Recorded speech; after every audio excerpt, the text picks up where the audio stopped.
அனைவருக்கும் வணக்கம். Madras high court notification 28/4/2024 இன்று வெளியிடப்பட்டுள்ளது. இதில் நம்மளுக்கு டீட்டெயிலாக கொடுத்துருக்காங்க.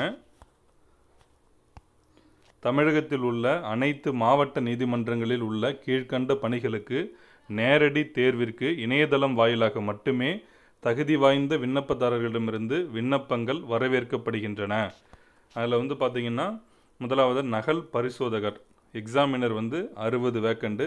அதுக்கு சம்பள ஏற்ற முறை கொடுத்துருக்காங்க. ஒவ்வொன்றுக்குமே நகல் வாசிப்பாளர், முதுநிலை கட்டளை நிறைவேற்றுனர், இளநிலை கட்டளை நிறைவேற்றுனர், கட்டளை பணியாளர் 242 இடங்கள், முதுநிலையில் 100 இடங்கள் இருக்குது. நகல் வாசிப்பாளர் 11, கட்டளை எழுத்தர் 1, ஒளிப்பட நகல் எடுப்பவர் ஜெராக்ஸ் ஆப்ரேட்டர் 53, ஓட்டுநர் 27, நகல் பிரிவு உதவியாளர் 16, ஆஃபீஸ் அசிஸ்டன்ட் அலுவலக உதவியாளர் 638, தூய்மை பணியாளர் 202, தோட்டப் பணியாளர் 12, காவலர் இரவு காவலர் 459, இரவு காவலர் மற்றும் மசால்ஜி 85, காவலர் மற்றும் மசால்ஜி 18, தூய்மை பணியாளர் மற்றும் மசால்ஜி 1,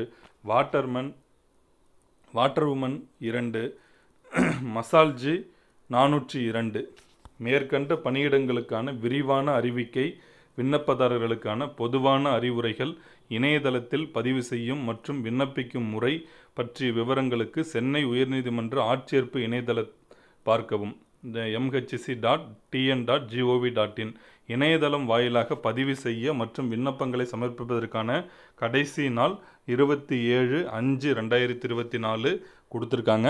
நீங்கள் வெப்சைட்டில் போனீங்கன்னா உங்களுடைய எந்த மாவட்டத்தை தேர்வு செஞ்சாலும் எவ்வளவு இடங்கள் இருக்குது அப்படிங்கிறது தெளிவாக அதிலே கொடுத்துருக்காங்க. என்னென்ன கல்வி தகுதி அப்படிங்கிற எல்லா விவரங்களுமே MHC வெப்சைட்டில் கொடுத்துருக்காங்க.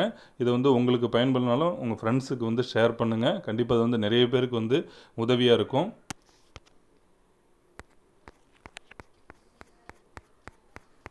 அதே போன்று காலி இடங்களுமே நம்மளுக்கு போதுமான அளவில் இருக்குது. அதனால் முடிந்த அளவுக்கு யார் யாருக்கெல்லாம் விண்ணப்பிக்க விருப்பம் இருக்கோ எல்லாருமே விண்ணப்பம் செய்யுங்க. முடிந்த அளவுக்கு நம்ம ஃப்ரெண்ட்ஸ் ரிலேட்டிவ்ஸ் எல்லாருக்கும் ஷேர் பண்ணி. ஏன்னா நிறைய பேர் இதை எதிர்பார்த்துட்டு இருந்தாங்க. டிஎன்பிசி படிக்கிறவங்களும் சரி தான், இல்லை நேரடியாக தேர்வு அப்படிங்கும்போது கண்டிப்பாக நிறைய பேர் விரும்புவாங்க.